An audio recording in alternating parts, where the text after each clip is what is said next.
ESPN.com/local.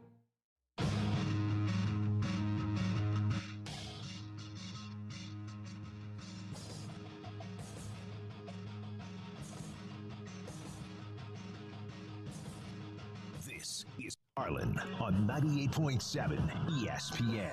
It is just that at 8 o'clock right here on 98.7 ESPN. It's pretty clear to me that, as I told you a few weeks ago, Adam Gase was trying to get fired. This team is trying to get fired. The Jets have quit. That's what it looks like, and it's pretty obvious to me. 800-919-3776. 800-919-ESPN. Carlin with you until 10 o'clock tonight. Very excited to be with you. So much to discuss, not just the fact that it appears that the Jets have quit, but also that Sam Darnold is in a very interesting spot right now, especially with the trade deadline tomorrow. We will also get into the New York Mets, Marcus Stroman, and the Fresh Prince of Bel-Air, and Andy Martino, which all ties together. We will tell you about that in a little bit as well. But we begin on the phones in moments at 800-919-3776. Lines are open. I have to tell you, I don't know what I'm doing with my free time. You work at your job, and you work at a job like this, and let's be honest, it's not a job. It's playing in the sandbox of life. So I'm sitting there this morning, as I normally do, and rewatching the Jets game or the Giants game, whichever it would be, and rewatching the Jets game. And by about the middle of the second quarter, I just looked at myself kind of in the phone as I was looking away and, looking at pictures, and I accidentally hit the camera button. It looks at me. I'm like looking at myself, what are you doing? What are you doing? Why are you watching this again? Because you watch it again, and it looks like the guys who are playing aren't even that interested in watching it. Now, look, I understand that hanging the quit word is tough on a team. When I say the Jets have quit, here's what I mean. They come into the game with the best of intentions, but you look at a game like yesterday, and they know who they are playing, and they know when they are trading field goals for touchdowns that they're dead in the water. Dead in the water. And they know that when you're not even paying attention, if you're Pierre Desir, and you are facing the Kansas City Chiefs with Andy Reid, who have the football on a 4th and 4 at midfield, and you're already halfway down the field running to cover a punt, when it's so obvious going to be a fake punt, you know that you've mentally quit in the moment. What I mean by that is you're just not focusing. You're just not thinking. You're just not paying attention to what's going on. You're looking at the Jets trying to set up defensively for what the Chiefs are doing. What the Chiefs are doing is nothing new. What the Chiefs are doing is what they have done for the last couple of years under Andy Reid with Patrick Mahomes and all the speed they have. And I'm not denying the talent that is on the Kansas City Chiefs. What I will point out, though, is that the Jets looked completely out of position, completely uncoached in some spots, taking bad angles to try to tackle guys. I mean, Tyreek Hill is streaking down the field wide open. Ashton Davis, a rookie, gets just torched on a double move. Didn't even look like he'd ever seen it in his life. Mecole Hardman on a jet sweep that's called a touchdown pass, which is a joke to begin with. Not a play that the Chiefs haven't run 150 times in the last year and a half. And the Jets look shocked, absolutely stunned. There is no getting around that this is a poorly coached football team on both sides of the ball. Please listen to the head coach after the game yesterday and try to really listen to the tone of his words and what he's exactly saying. I mean, it's obviously not where we wanted to be. I'm just like everybody else in the aspect of I'm doing this job to win, not to go out there and get my face stomped in, just like all the rest of these guys in the locker room. So, but we'll go back to work on Monday. We'll get things corrected, and then when we start practice again, I expect that same energy, and that's what I've seen week in and week out for the last 2 years. Is guys coming to work and trying to find a way to flip things. We're going to have a division opponent next, and we got to prepare the right way, and we know what kind of matchup we're going to have. The lament of losers is talking about how they see the energy in practice every week, and it just doesn't translate on Sunday. These guys get it in their heads so quickly, so early in the game, that they are completely shot. And I know that we're not saying anything terribly new when it comes to the Jets, but when you hear a head coach talk about getting his face stomped in, and by the way, sounded like he's in witness protection and giving an interview on 60 Minutes with the tone of it. I don't know what was going on with the Zoom call, but nonetheless, it is just, frankly, so painful to watch. And when you hear a coach say, we're not here to get our faces stomped in, what does that even mean? Because that team that went out on the field yesterday, even though they're facing the best team in the NFL, did not look like a team that was even prepared for what was coming. We know about the incredible speed that they have, but don't make it even easier for them. That was easier than some practices that the Chiefs have. And I'm not exaggerating when I say that. Easier than practice. And then Sam Darnold, I hear him today. And I hear him on with Michael. And, I feel for him in one way, because we all understand what is and isn't around him.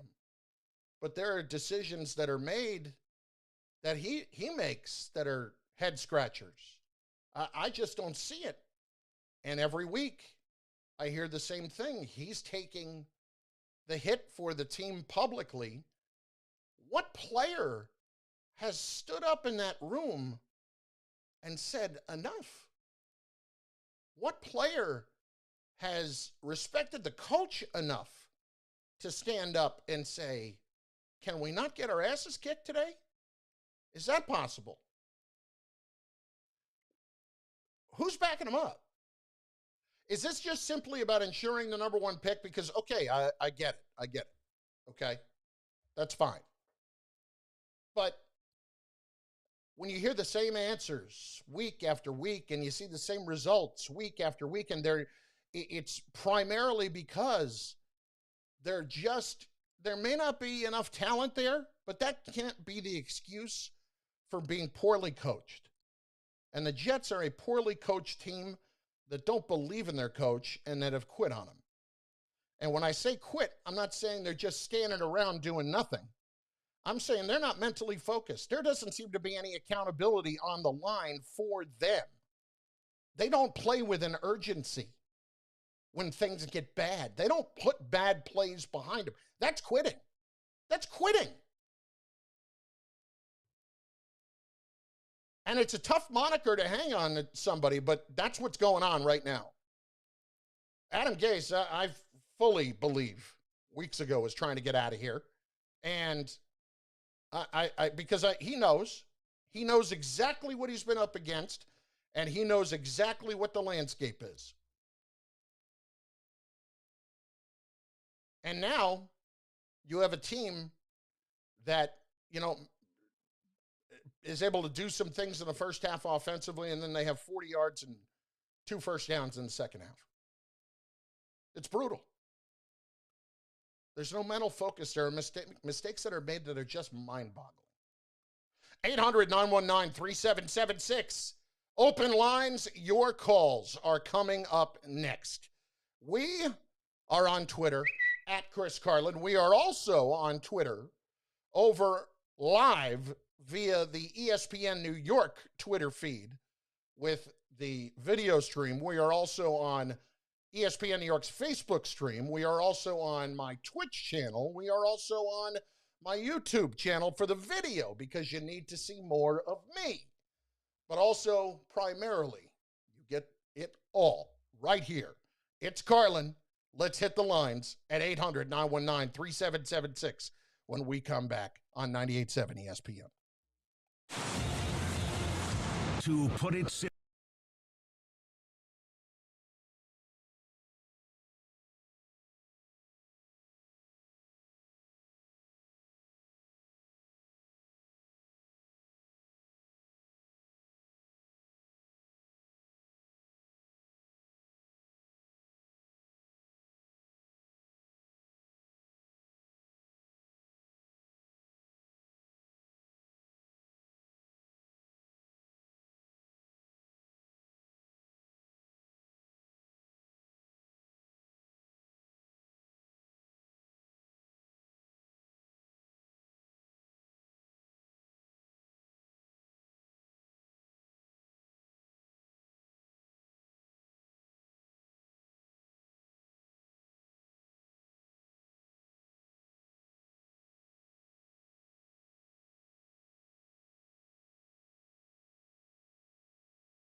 Carlin, 98.7 ESPN, 800-919-3776. As we were saying earlier, you can catch the video over on the ESPN New York 98.7 Twitter feed. If you're not following there, it's ESPN New NY, ESPN NY 98_7 FM. Go there, check it out. Just retweeted it a few minutes ago on mine. But more importantly, we get to your calls right now at 800-919-3776. And we begin with Tom in Brooklyn. Tom, how are you? Tommy, how we doing, bud? You there?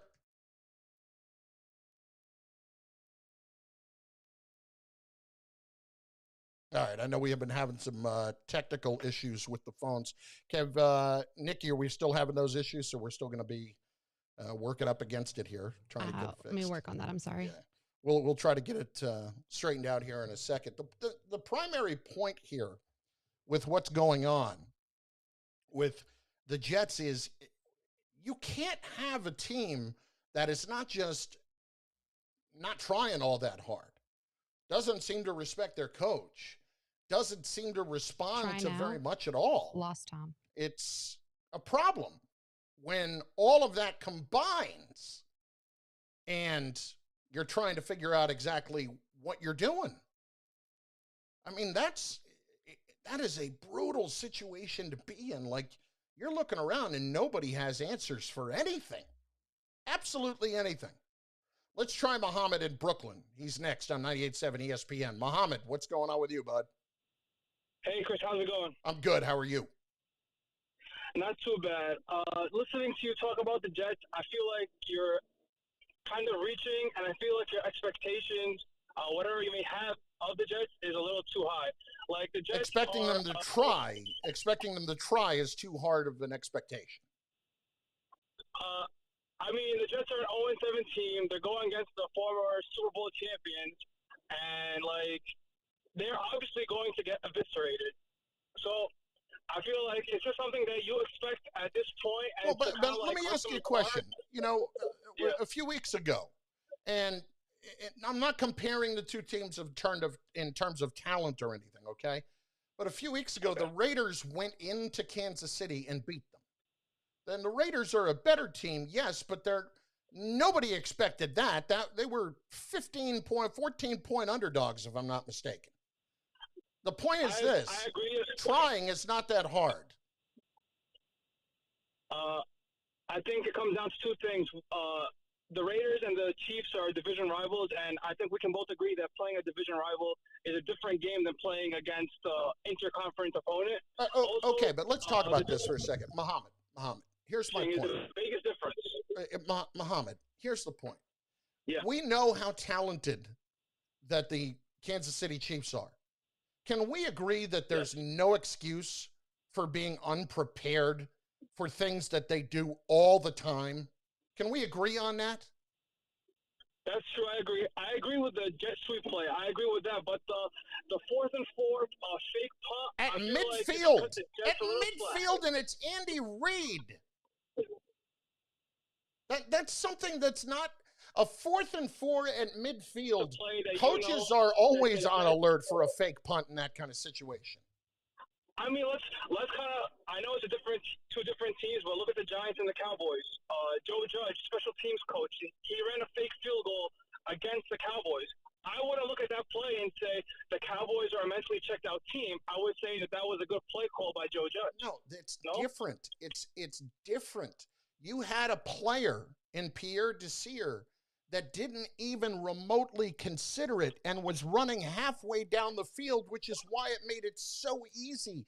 There's a big difference, and thanks for the call. It's not being about in that spot where they are, just a great play call. On a 4th and 4 at midfield, when Andy Reid is the coach, there is always a strong possibility of a fake punt. There's always a strong possibility they're going to go for it, let alone have a fake punt.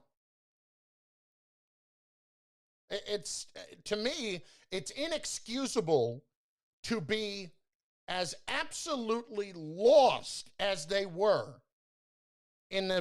especially in the early parts of that game, let alone later on.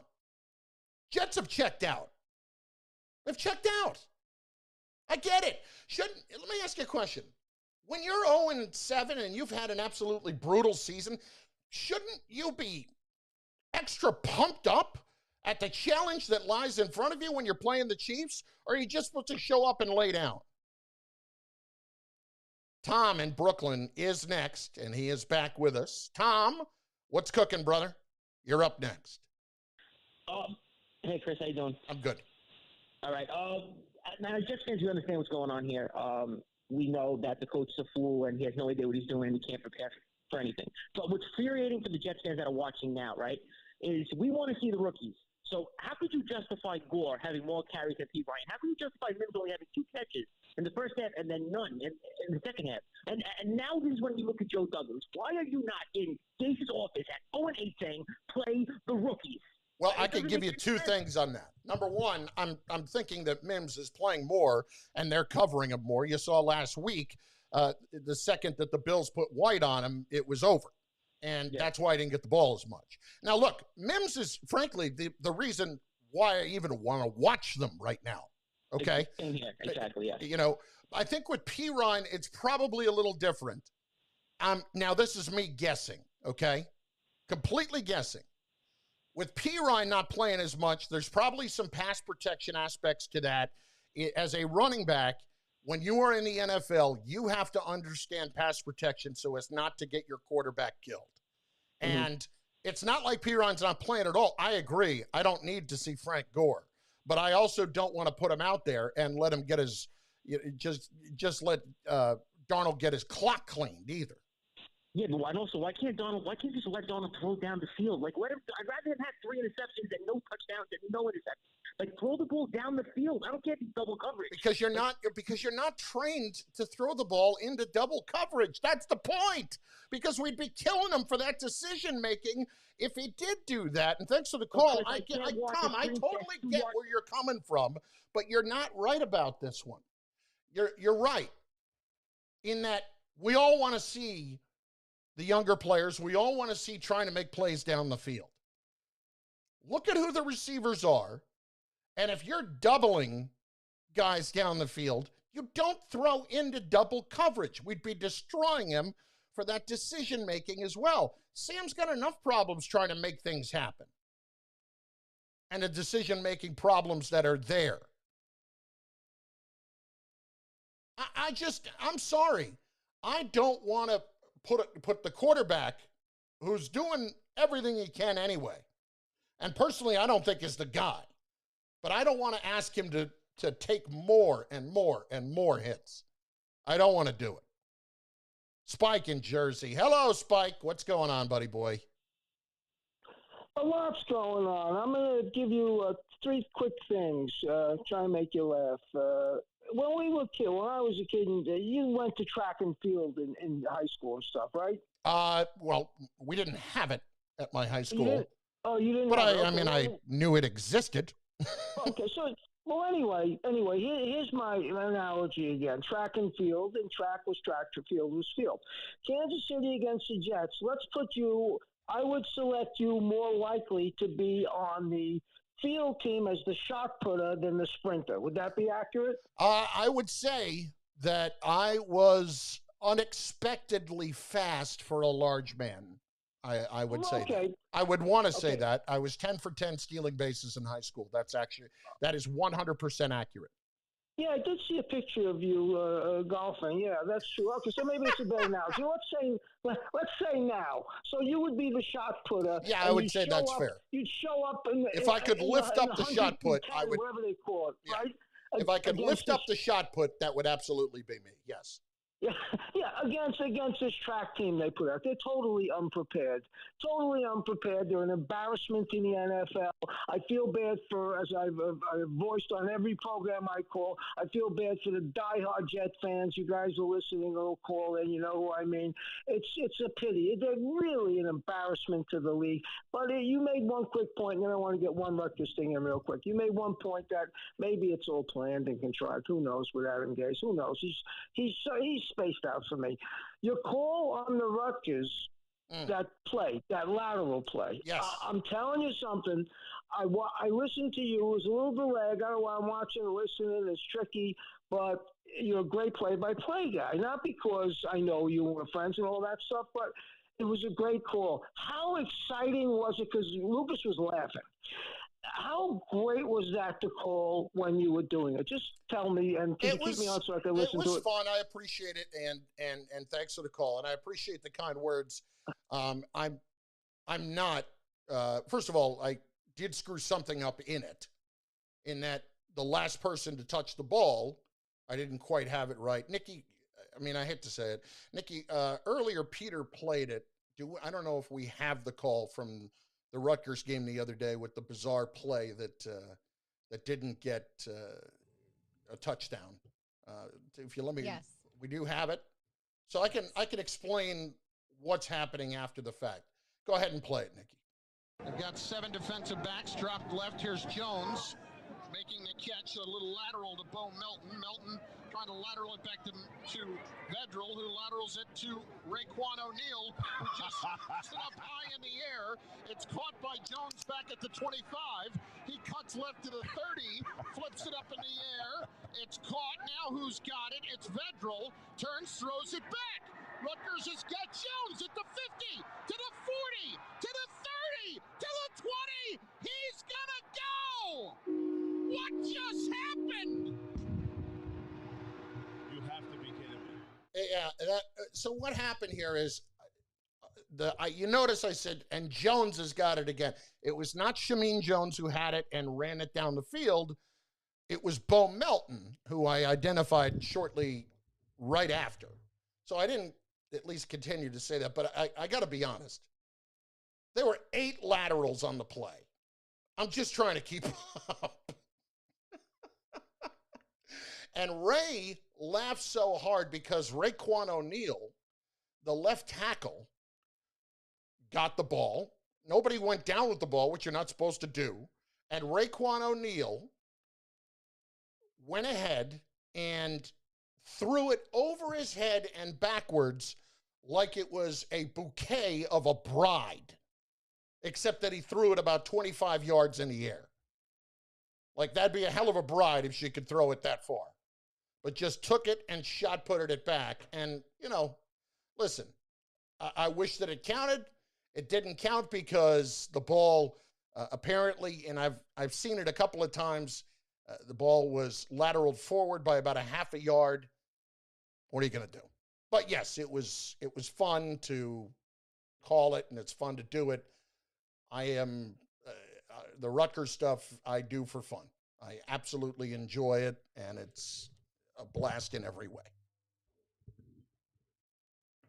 We'll talk more about it if you want to.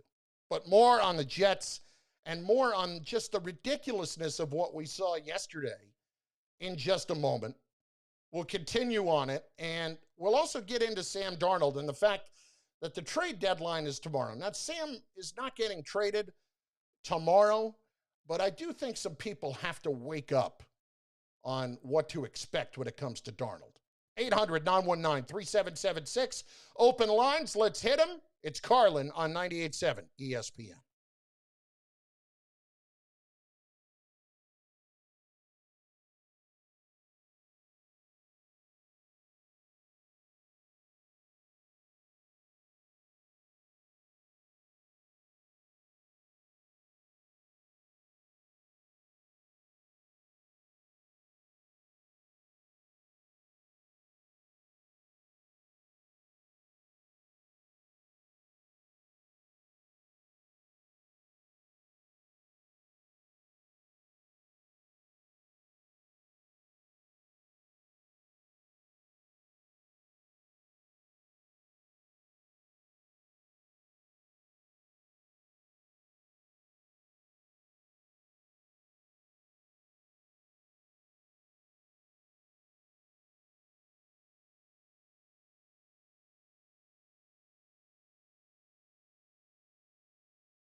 I'll tell you what, Orlovsky's going down with the ship on that one.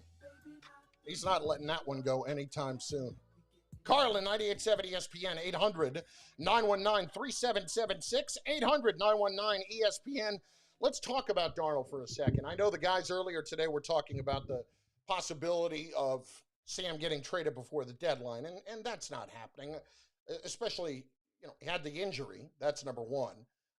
And the MRI came back pretty good, but still, you're not going to be making the trade for him now.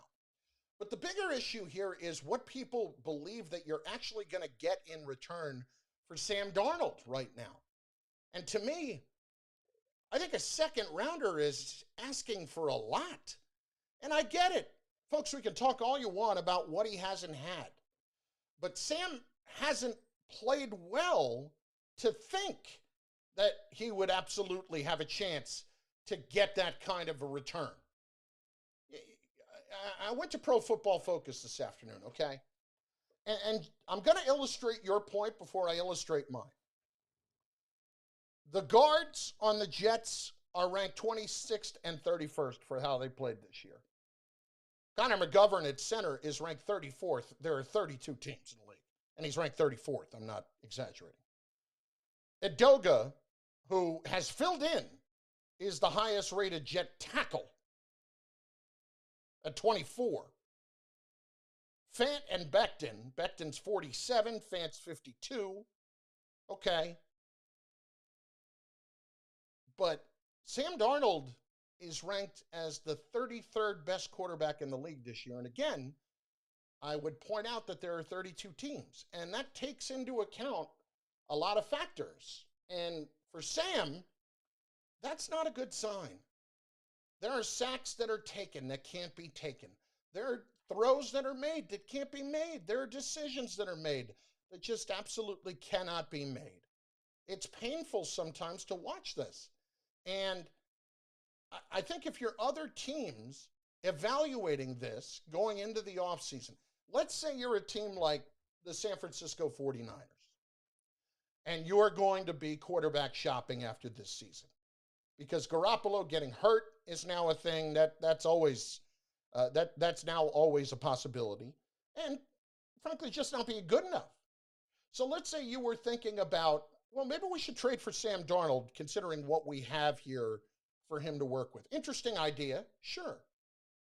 Are the 49ers giving up a second-round pick for Sam Darnold?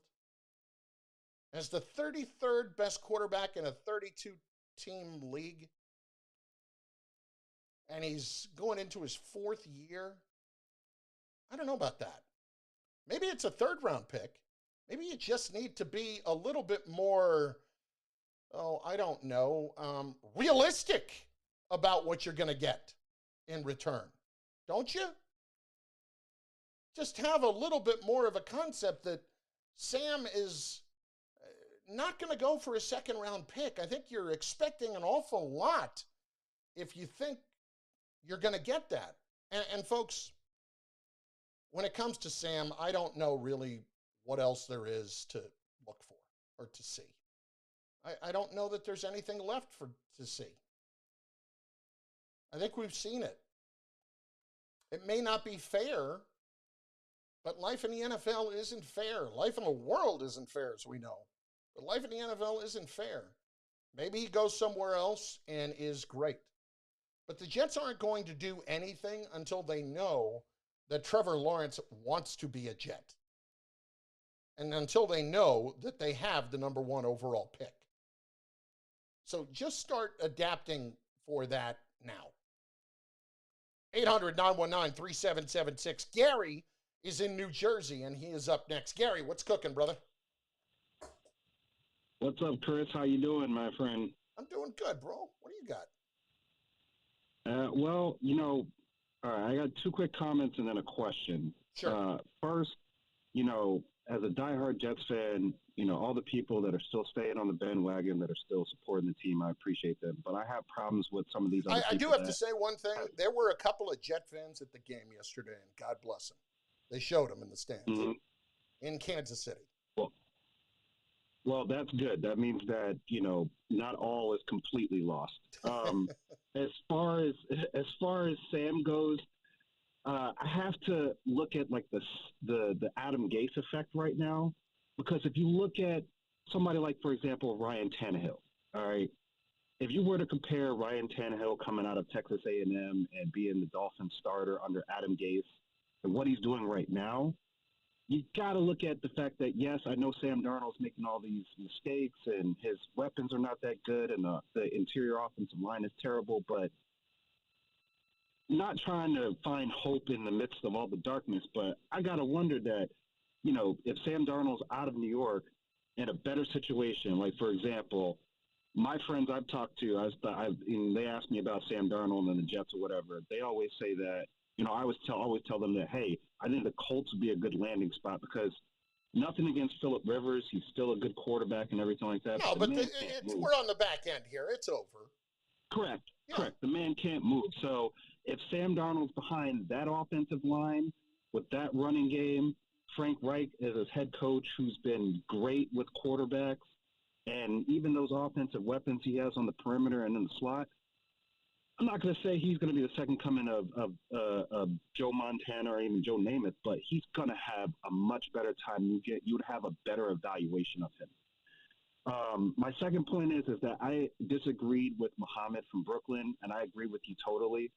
Pierre Desir, you're a starting corner in the NFL, all right? There's no excuse for that. Fake punt, midfield. Midfield, usually most teams are punting, all right? That, to me, is not only bad coaching, but players not properly watching film, not only of the other team, but themselves. If you're watching film and you see that, okay, this is what I'm doing all the time on punt returns and everything like that, the other teams that you're playing, they see that too. Bill Belichick is a master at figuring out, okay, these are not only your strengths, but I'm going to turn your strengths into weaknesses of what you do. You want to sit up here and turn your back and always worry about the gunner? Then fine. I'm going to call a 10-yard They knew that was happening. Punt. They knew that was happening. What's mind-boggling to me, and thanks to the call, Gary, is that your Pierre Desir, who has been, I think, a bad signing for Joe Douglas. I don't think he's been very good at all. But you're Pierre Desir, and you're not thinking about what the situation is. That it's 4th down and 4 at midfield with the Kansas City Chiefs, with Andy Reid, who risks it all the time. And you're worried about getting back and covering the punt that quick. Like you're not even looking that it's possible. Terrible. Absolutely terrible. 800-919-3776. 800-919-ESPN. And here is the worst part. Right now, this very moment, should be a party for the New York Jets. Should be a party for the New York Jets. What am I talking about? I'll tell you next. It's Carlin, 98.7 ESPN. Load up those open lines at 800-919-3776.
partying right now.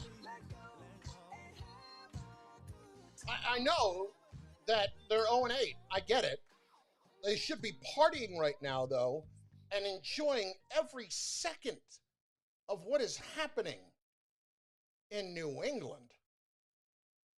It's over. It's finally over in New England, and Jet fans right now can't even enjoy that, can't enjoy that entire situation finally imploding. I mean, they are turning in Boston on Belichick so fast. It's amazing to see. The guy has been the greatest coach in the history of sports, and he's there this morning getting buried on radio. I mean, oh my God. You think about what they've done over the last 20 years, and these people are just destroying him like he's mailing it in. Oh, the New England Patriots are 2-5. This crap is all over with. Think about it. This is 20 years. 20 years, man, that you've had to deal with the Patriots and the garbage that it's continued to be for your organization during that stretch. And it's finally over. They are absolutely imploding. And Belichick is sitting there answering questions this morning and is talking about how they sold out to win Super Bowls and they didn't have any money to pay. I mean, they had to go pay Cam Newton $1 million, and this is where they are. I mean, wow. They actually came pretty close to beating the Bills, and Cam Newton fumbled the football on the drive in at the 20-some yard line or something like that. And that town, you talk about a bunch of front-running frauds up in Boston. Front-running frauds. You're bailing on Belichick because the Golden Boy's gone down to Florida. Wow. That's gutless. And you guys are all worried about what's happening next with the Patriots and when they're going to get back to winning all these championships. Welcome to the real world, losers. Welcome. This is what happens when you don't have the greatest combination of quarterback and coach anymore. You become like everybody else. All you fraud Patriot fans who have never even had a clue of what John Hanna and Steve Grogan look like and what bad football was all about when Dick McPherson was your coach. Now you finally get to see it. And unfortunately for the Jets, or for the fans really, they don't get to enjoy it right now. They should be just sucking every morsel of this pain dry from the New England marrow in that bone and loving every minute of this. But unfortunately, they haven't even been allowed to remember that. So at least allow me to remind you that, yes, it's bad right now. Hopefully you can get the #1 pick. But, yeah, it's over up north. Welcome back to reality, you front-running frauds. Richard in Manhattan is next.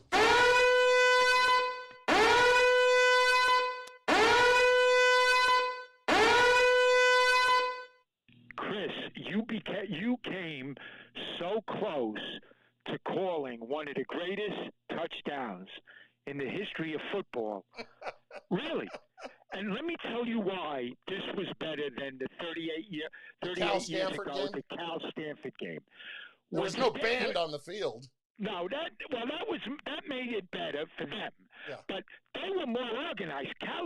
When they were doing it, if you remember, they were doing it synchronized. Rutgers was totally haphazard, And what was great Well, I mean, was, when you say synchronize, you can't plan out the entire oh, play. no, they looked good when they did it, Cal. That looked pretty good the way they did it. Everybody was like in a row, and it looked like they knew what they were doing, as funny as that sounds. But when you go back and look at that, anyway, but Rutgers, every time one of the guys received the ball, it looked like a hot potato. Yeah. They looked like he didn't know what to do with it. Let me just give it to somebody Well, else. you got it into the hands of a couple of offensive linemen, and they handed it off like it was a bomb. That's right. And it was wonderful. And, you guys on the radio, and I was surprised that Ray was so controlled when I saw the replay at night. I watched it a few times at night on the replays on TV. But Ray was pretty calm about everything. I like when Ray is screaming during the game and all. And I don't listen to Mushnick and all. I think he was way off in his criticism on Ray Lucas. I like to hear a home, especially anybody in the New York, New Jersey, Connecticut area, hometown guys. I love to hear it. So I love to hear Ray when he's. You and Ray are great together, by the way. I appreciate it. Anyway, but I thought Ray's hysterical. Ray. Oh, I love and Ray, I think and I love you doing it might have been different, Richard, if the touchdown was to win the game. Oh, it would have been unbelievable. It would have been unbelievable. Then I would not have gotten a word in. Oh, man. Well, Ray was questioning it. He didn't think it was going to count either? No, I think because at that point, the play itself just seems so utterly ridiculous. But remember, it wasn't to win the game; it was to cut it to a one-score game. I understand, but that was a 1 in a million shot to score. It was a 1 in a million. But you would have went down in infamy, really, or famously. I think that's probably the story, right? That's the story from my life. Is almost. Chris, did you see the Ram-Miami statistics yesterday? Yeah, in all my years in football, I don't ever remember a team out first down 31-8 and out total yardage 471 to 145. And not only did Miami win, they beat them by 11 points. And they beat them, Richard, without much of a contribution from Tua. Correct. In spite of Tua. Correct. And the game was really never close. The Rams scored a touchdown at the end of the game, but that was it. I mean, they were in control the whole game. Yep. But if you looked at the statistics, it was unbelievable. It was, Richard, and thanks for the call, brother. Pleasure, Chris. Appreciate the kind words, too. That was very nice of you to say. It's funny. I look at that Ram game yesterday. For me, two things jump out. Number one, the Dolphins have a great defense. Like for right now, they have an excellent defense. They really do. Secondly, I look at the Rams, and they're coming off Monday Night Football, and they're going across the country, and I think they've been across the country 3 or 4 times now, at least 3 times already, because they played in Philadelphia, they've played in Buffalo, now they played in Miami. I got to go look. They might have played another team on the East Coast since, but yeah, Rams have not had the easiest schedule, and they're still 5-3. Oh, and they played out Washington. That was the other one. So think about that. The Rams, in the first 8 weeks of the year, have had to come to the East Coast 4 times, and they didn't stay east when they played Philadelphia and Buffalo. I know that for a fact. They didn't do that. Carlin, 800-919-3776. 800-919-ESPN. Till 10 o'clock. Open lines. Let's hit them. It has been a tough 2020 for so many. So the Michael K. Show. Come back at like 03:30. Okay. For you, our listeners, with our 20 and 20 contest. Make sure you are listening. Sure thing. Peter every day. And guess the K-Show celebrity voice for your opportunity to hit pay dirt. You'll have a chance to improve your lifestyle by winning incredible prizes as well as some cold, hard cash. Let's go to Joe on Long Island. Joe, who was our celebrity voice? Hal Steinbrenner.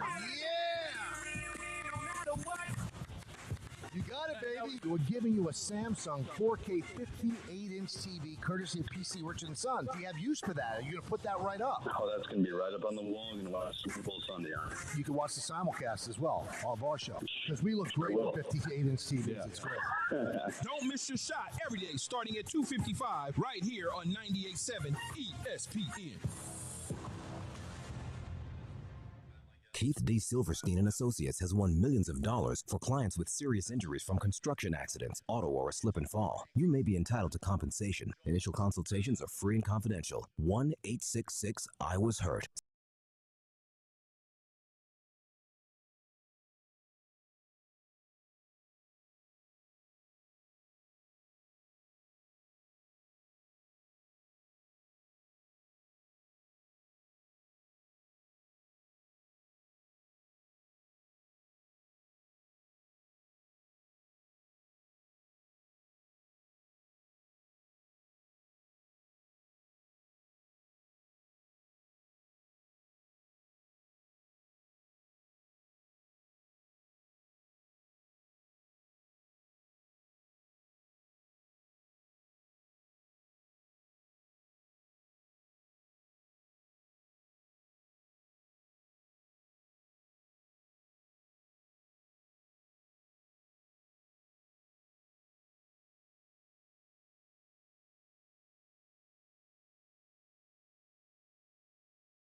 On 98.7 ESPN.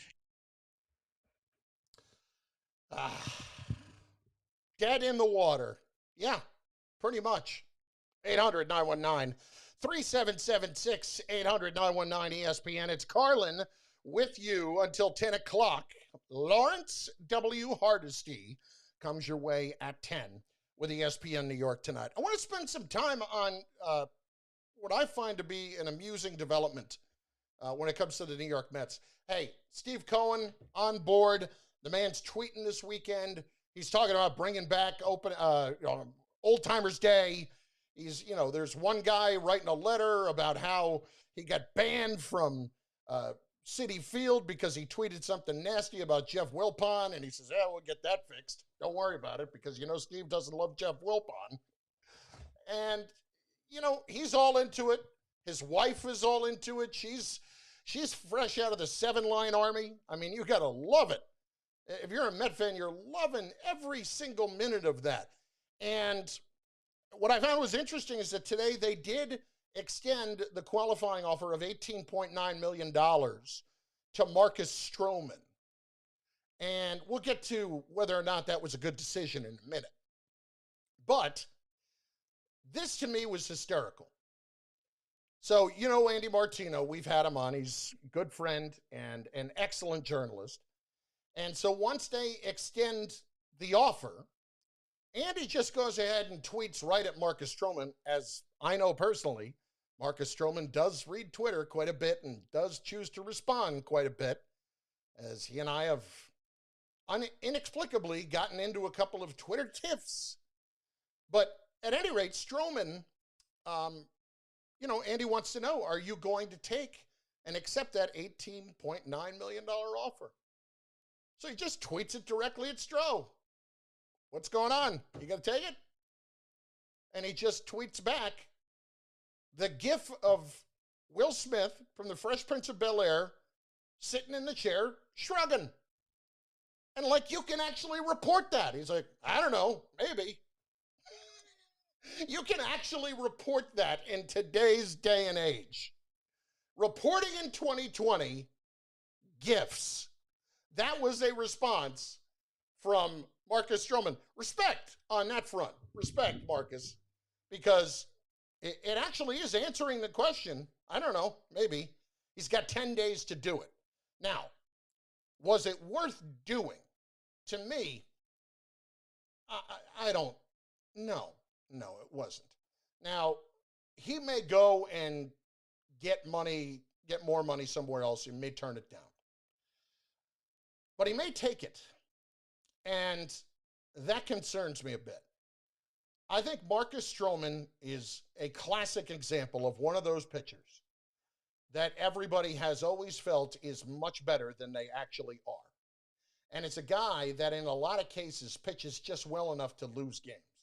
You'll look at his numbers and you'll wonder, it's a guy with his ERA in the mid-3s, I think, roughly for his career. And he's, if I'm not mistaken, and I'm going to look it up right now, he's got a losing record. Why is that? Is he just on bad teams? I mean, we could talk about, clearly he's not Jacob deGrom, who, by the way, is a finalist for the Cy Young Award, although probably not going to win it this year. I think we're more likely to see, Trevor Bauer win it this year. But I look at Marcus Stroman's career, right? I apologize. He is over 500. He's 51-47 with a 3.76 ERA.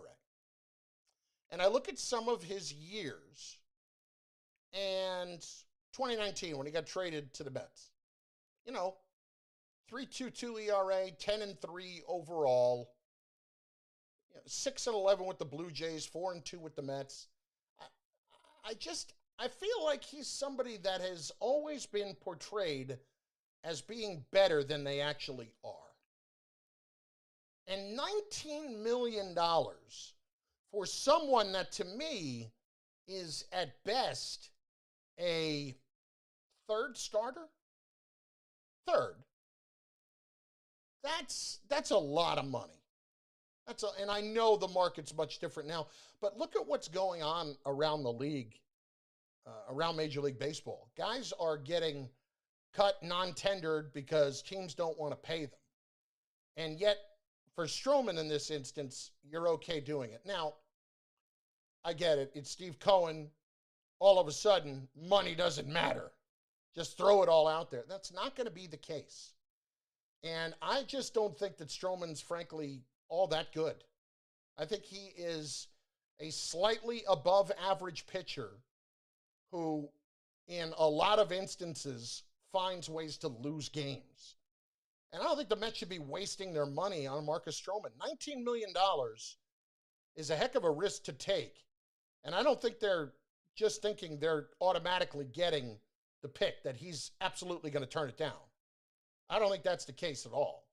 I think Stroman right now is counting on that $19 million as a likely scenario, not just a worst case one, given what the post-COVID market is going to be, and frankly, still in the middle of COVID market is going to be, and is.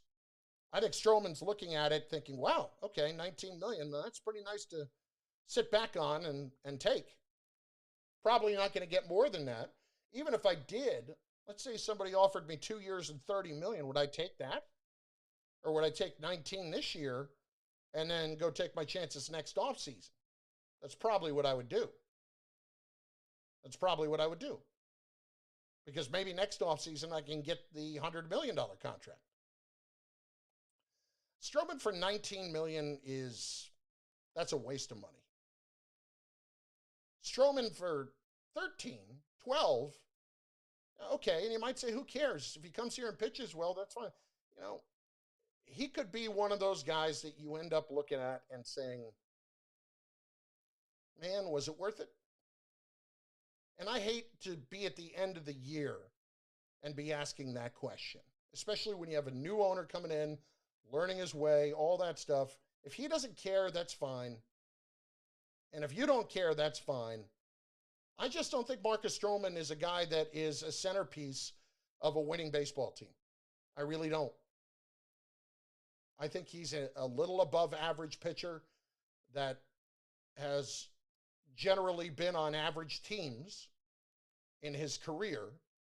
And being on average teams in his career has allowed him to position himself as better than he actually is. 800-919-3776, 800-919-ESPN, open lines. More on what the Mets need to be doing here in the coming days as free agency has opened. You can check out the show on video on ESPN New York, 98.7 on Twitter, and also on ESPN New York's Facebook page. In addition to my Twitch page, you can see it a lot of different places, friends. And by all means, you should. In addition to listening right here on 98.7 ESPN at 912. Weeknights at 10. FanDuel in 30. Or tonight with Larry Hardesty. Reactions after the day in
Carlin. Calls, let's go. Open lines, 800-919-3776. 800-919-ESPN. Jim is in West Harrison, and he is next on 98.7 ESPN. Jim, what's going on? Good evening, Carlin. You make no sense, Carlin, on the Strowman thing. Yeah. On the Strowman thing. First of all, why are you worried about the money now? This is not the Wolf Pack. Second of all, if he doesn't sign with us, we get a draft pick. Mm-hmm. And if he does sign with us, we get it for 1 year, and he has to be incentivized to pitch well to get a bigger contract. How the hell do we lose on that? Well, if he doesn't pitch well, the incentivization doesn't mean anything. I don't think that Strowman. Look at what happened this past year. Okay. He's a number 4, number 5 pitcher. He's not a number. Yeah, and you're going to pay a number 4, number 5 pitcher $19 million. Just because Steve Cohen is here does not mean they're going to go out and spend $300 million. You need to get past that. I'm sorry, 275. 275. Okay, you're right. Yeah, no, not 275 either. Guys you don't know that. You don't know that. Yeah, I'm pretty confident of it. That this year, that the Met payroll will not be $275 million this coming year. But you said 300. I said 275. Yeah, and I'm telling you, it won't be 275 either, and it won't be 250 either. It won't be this year. You got me. Yeah. Let me ask you a question. What do you think of Carlin coming back? I think Craig deserves a chance. He's a talented guy. Good for him. You know, he paid his debt to society. Whatever. I think Craig is an incredibly talented guy. And it's not surprising at all that he would get another opportunity. Because when you have that kind of ability, it's like business in general. It's like professional sports. It's like anything. If you have great ability and you can generate ratings, you're going to get chances like that. So, just like you, Carlin. Just like you. What do you mean? Got many chances. What many chances have I had? Many different radio stations. Huh? Many different radio stations. You've been on ESPN. You've been on FAN. That's good, right? Well, yeah. Listen, I'm happy to be here, and thanks for the call, Jim. I think that your tone there was being a wise ass, but that's all right. I have been on a few stations. Guess what? Had a lot of success, too. Had success in Philly. Had success when we got submarined at the other place and still put up good ratings in the spot that we did. And, you know, it happens. Got cut loose because of some financial concerns, but what are you going to do? And here I am, and I'm enjoying the hell out of it. So, Craig, listen, for Craig to be back, good for Craig. He's incredibly good at what he does. 800-919-3776, 800-919-ESPN. When it comes to what's going on with Marcus Stroman, though, and Steve Cohen, you're way off base. You're way off base. You don't understand that a guy like that is going to come in and change the dynamic some and go out and bring in a guy like George Springer. He's going to go out and add to the payroll. There's no doubt about that. But he's not going to go turn it into $250 and $300 million right out of the gate. Maybe they become the Dodgers here eventually with all of that. Okay? I don't think it's going to be right away. I would be stunned if he walks in the door and by opening day of 2021, the payroll's $250 million. I really would. 800-919-3776, 800-919-ESPN. You know, we were spending a lot of time earlier discussing whether or not Sam Darnold at this point has been able to even show enough. And I think that when you understand everything around him and you want to make that argument, it holds water. But when you look at the bigger picture, the one thing I have just been asking for all along, is just for a guy to be able to elevate those around him to play better. That's what great quarterbacks do. And it's hard when you don't have a great offensive line, and the Jets do not have a great offensive line. But you still have to find ways to do it. And I look around the league, and it's pretty tough to watch guys like Justin Herbert and guys like Joe Burrow walk in the door, and they're having the success that they are in year one. You can say they have more to work with, that's fine. 3 years, Sam is still what he has been from day one. Mark in Brooklyn, next, 98.7 ESPN. Mark, what's going on? How you doing, Carlin? Good, how are you? Good. So I'm a Yankee fan, so I really don't care about the Stroman situation or anything like that. But I was listening, and it doesn't matter what the Mets pay Stroman. He's a good pitcher. They need him to round out the rotation, and they're not going to reach the salary cap. They're not going to luxury tax zone anyway, right? So who cares what they pay him? If it's 15 million, 16, 19, what's the difference? I don't think he's that good. That's my point. I think for that kind of money and the other guys that are going to be available this offseason with what teams have done and players that have already been cut loose, let alone what could still come, I just don't think he's that good. And I think offering him $19 million is a waste of resources. But the resources are not going to go anywhere else anyway. They're not going up to the luxury tax. No, that's not the point. Whether or not they're going to the luxury tax has nothing to do with where they should put the money. You want to invest your money where you're going to get the most return. Marcus Stroman is a little bit better than average. That's it. That's not looking for the best return to me. That's really not. I'm looking. Go ahead. Let me ask you a question. Okay? Yeah. Let's say they want to go after Bauer or another big name. Right. Okay? Mm-hmm. Do you think a guy like Bauer would come to the Mets faster now that they have like Stroman and they have other guys in the rotation that they're actually, to him, that looks like a better team? I think Bauer would come here. I think Bauer would come here to be the true number 2 to DeGrom and would be happy to be the guy that is backing him up and waiting on Syndergaard to come back. I don't think it would have anything to do with Marcus Stroman.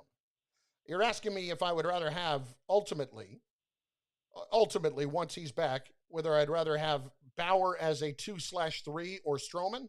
That's not close. Yeah, but I'm saying, like, Mets have had an issue their whole forever that nobody wants to come to the Mets because they don't spend money and they don't get free agents. Now they're actually getting a guy. They're having a more rounded out rotation. I actually think it's a good move. I really do. See, I don't think guys haven't wanted to come to the Mets because of that. I think it's because guys haven't wanted to come to the Mets because the Mets haven't been paying people. Okay, true. Yeah, I think ultimately the money is going to make the difference for Trevor Bauer. Fine, but I'm saying they're seeing a different culture. Mets fans also are seeing a different culture. You haven't seen anything yet as far as a different culture. What you've seen is a guy with a much bigger checkbook come in the door, and he is going to spend more money on the team. Culture, any of that stuff, you haven't seen any of that yet. You have no idea of a winning culture or anything when the team was what it was this year. There was no excuse for the Mets to not make the playoffs this year, even without Stroman and Syndergaard. No excuse. And they still didn't do it. So let's not talk about changing cultures and stuff like that. Yes, the goal is to change the culture, but when you say we are seeing it, Mark, we haven't seen Jack Squadouche yet. Okay, I agree with you. But what I'm saying is it's a change of a culture where they're willing to actually keep guys that they have, as opposed to just throwing them out of the garbage and everybody else signing their people. Look, that part of it, I understand where you're coming from, Mark, and thanks for the call. If you want to say, okay, the Mets are showing free agents that they're willing to pay, that's fine. But free agents will see that immediately when they extend the kind of offer that we expect them to a guy like Springer or to a guy like Bauer. I bet you that Stroman takes the $19 million. I'll be surprised if he doesn't. I really will. And I'm not expecting to get a great return for Marcus Stroman on that $19 million. I think he's slightly better than average. And that's it. Jets on the table at 800-919-3776, 800-919-ESPN. Also on the table is one possibility that you guys keep bringing up as the next head coach of the Jets, and why that person might be more available than you think, even though it's not the way to go. We'll talk about that in a moment. We'll take more of your Mets calls as well on Stroman, on the Mets in general, where things are headed with Steve Cohen. All of it there for you. 800-919-3776 on Twitter at Chris Carlin. That's right. 98.7 ESPN. This is DiPietro, Canty, and Rothenberg. We have the Mets stage. Aren't you tremendously excited? 3.5. This is a great thing for Mets fans.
Carlin at 800-919-3776.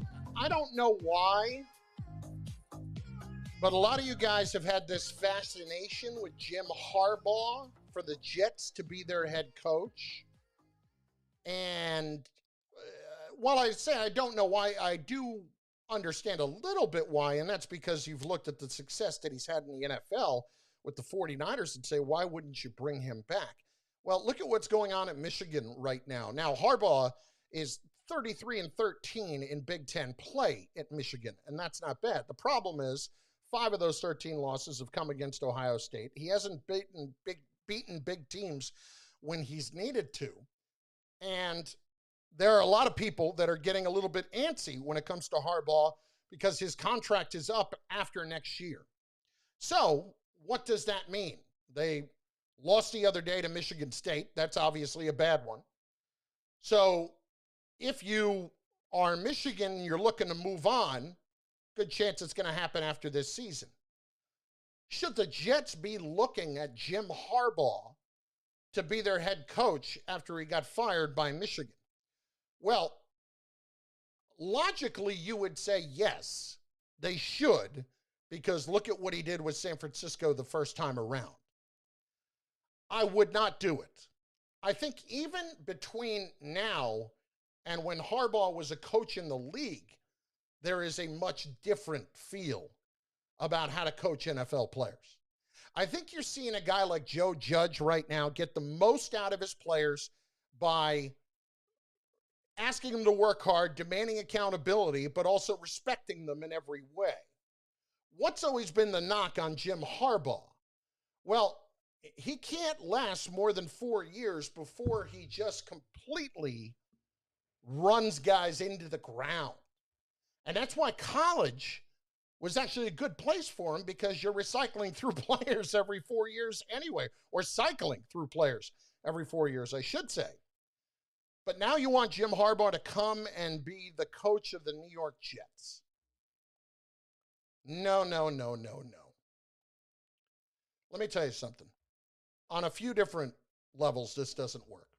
Number one, he would drive players insane. And you might say, well, the Jets aren't playing hard right now anyway. And that's true. That accountability factor might be there early. But I think for the long haul, you're going to have a situation where players are going to be aggravated having to deal with him, having to hear from him all the time, having them under his thumb. And you're also going to have other guys not want to come and play for him. And if that's the case, what's the point? We talk about this word culture. This word culture is everywhere now in sports, and it's all about having a winning culture. Well, you know what? You know how you build a winning culture? When you build a good team, when you build a team of guys that care, and then you win games. It's pretty simple. It's a pretty simple formula. It doesn't mean it's an easy thing to do, because you can't always evaluate players the right way. So many times there are people that miss on evaluating players, and that's why you have the losing teams that you do. So cultures are built when you get guys with a good attitude and have talent combined, able to put together some wins. That's where your winning culture comes from. So stop with that stuff. When you're talking about a guy like Harbaugh, Jim is about Jim. And it doesn't mean he's not a great coach. In many places, he has been a great coach. He was a great coach at Stanford. He was a great coach with the 49ers. We're talking about Michigan here. It's a different situation. I think, fans have an expectation at Michigan to be in the top 5 every year and to be in contention for the college football playoff every year. And you understand why. Michigan is a blue blood school. They feel like they should be there because they have been there before. So if that's the case, and now Harbaugh is getting taken out of there, maybe the league is better for him. To me, Jim Harbaugh is always going to be at his best at a place that is like Stanford, at a place that is going to be a high-level Division I team, but only with the right coach in place. So maybe, Harbaugh at a place like Virginia would be great, where it's a big-time academic school. Harbaugh at a place like Cal would be great. Big-time academic schools that are demanding, and you have student athletes who are there who are used to that. who are used to having a lot demanded of them. You know, there are a lot of places where that's not the case. And when you're able to assemble an awful lot of talent in one place, it makes it a lot easier to win. But sometimes those guys who are uber talented, they don't necessarily want to go out and bust it all that hard for a guy that is on top of them nonstop. When you're that talented, you want to be able to ease up a little bit and just rely on your talent. I know that doesn't sound like it makes a lot of sense, but it's actually true. Sometimes the guys sometimes you have great talented players who want to be coached, but a lot of times you have great talented players who say, I'm talented enough. I don't need you. Sometimes they're actually right. Many times they're not. I think Harbaugh is the ideal kind of guy to go to a college like a Virginia, like a place like that, where he could go there, win 10, 11 games, contend for an ACC title, and they'd build a statue to him. He'd drive administrators nuts, and he'd talk about everything they need to do to be a winning program and raising money and all that kind of stuff and demand a lot. But much better there than coming back to the NFL, where they expect to be treated like professionals. They expect to be treated like guys who are going to come to work, get their job done, and not a lot of rah-rah stuff, and not looking to be controlled by a head coach. I think that's where you've seen so many head coaches go wrong in the NFL, where they don't have that good combination of being able to demand accountability while still respecting everything about the player. I don't think Jim's a good fit for the Jets at all. And I don't think Jim and Joe Douglas would be a good fit together at all. I think what you're looking for the Jets, if you wanted a Harbaugh, John would be the guy. I would absolutely trade one of those first-round picks, the later one in 2022, the one from the Seahawks in 2022, to get a John Harbaugh if he was at all interested in leaving the Baltimore Ravens. I don't know that he would be. He seems very comfortable there. Maybe he starts to think Lamar Jackson is not all that he thought he was, even though he was an MVP, because he hasn't played great this year. 800-919-3776. It's Carlin with nothing but time for you on the open lines the rest of the way. Get on the phones and we'll hit them. And we will also discuss why the Jets, quite simply, have quit on Adam Gase. It all ties in together. Carlin, 98.7 ESPN.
I'm hurting myself so easily. I told you last week, I pulled a hamstring sleeping. Like, how do you do that? How do you pull a hamstring sleeping? I went to bed. I was great. I woke up. I had a pulled hamstring. Like, what the hell's wrong with me?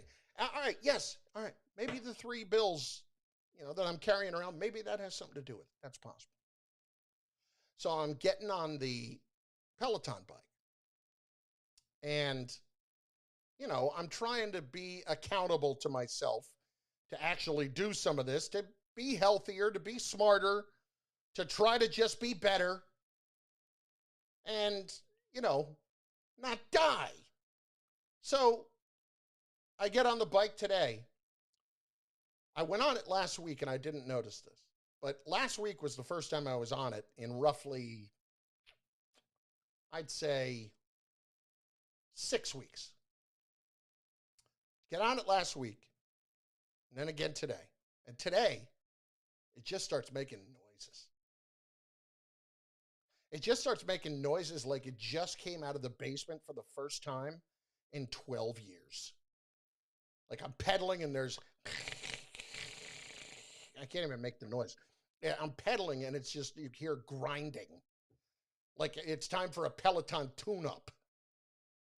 It's so demoralizing sometimes to actually try to get on these things, to do the right thing, and then seat squeaking. I don't know if this bike was built for 318 pounds. Probably not, big fella. Ugh. Yeah, you can go follow me there at that guy Carlin, too, if you're on the bike. God. Keep me accountable. Anyway, 800-919-3776.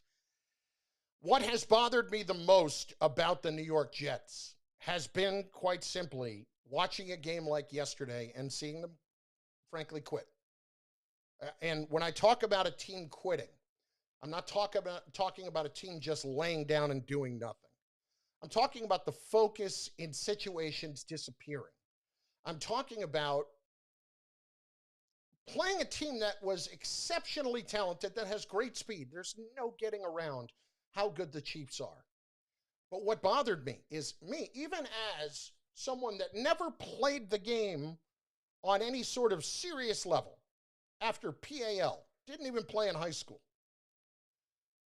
When I can tell that guys are out of position, when I can tell that a play is coming because of how the defense is lined up, and it's not like, a 3rd and 18, 3-man rush, and they might run a draw. No, I can look and I can see, oh, look, the Jets only have really 1.5 guys to the left side. I bet you they're going to run a jet sweep here because the Chiefs, don't know if you've seen them a lot. They tend to do that with all of the speed that they have. They run jet sweeps about 8 times a game. And there it was, just wide open for Mecole Hardman. Right after the fake punt that was run by the Kansas City Chiefs. 4th and 4 at midfield. And Andy Reid is the head coach. You always are aware. Trent Green on the broadcast said, unless there's a fake punt right here. In other words, he saw it. He saw it coming before it was coming. Those guys are not taking in a lot of practice these days because you really can't go to practice and watch like you normally would. So, maybe initially you would have said that would have been something you might have seen at a Friday practice that they would have practiced. No. That's not what's going on here. It was obvious to Trent Green that's what was going to happen. It was obvious to us that at 4th and 4 at midfield with Pierre Desir, who is somebody that I think we can agree has not had a good season, that the Chiefs clearly knew was going to turn and run down the field. Turn and run down the field to help block for the return. He was halfway down the field when that gunner caught the ball and had the first down. Wait, what? What? It's bad coaching, and it's players without any sort of focus. And when you don't have any sort of focus in what you're doing, when you make those kind of mistakes and you are a veteran player, mentally you have given up. The Jets have quit. That's so clear. The Jets have quit. And there is a difference between just not trying at all and quitting by losing all focus in all situations and then just, oh, well, we tried. That's what angers me the most about losing a game like yesterday, because they're a team that the Jets should look at and say, wow, what an opportunity we have. We haven't won a game all year, and we're getting to play the best team in the NFL. The best team in the NFL. And we have decided that we're not going to play hard, that we're not going to go out there and give it everything we got. There are certain guys that are, there always are. But when there is mental focus that is consistently lost, to me, that is the definition of quitting, especially when you're a veteran. When that's the case and you want to do that, you're asking for it. And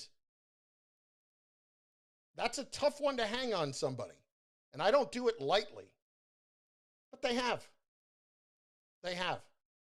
They don't have a ton of respect for their coach because of how poorly they're being coached right now.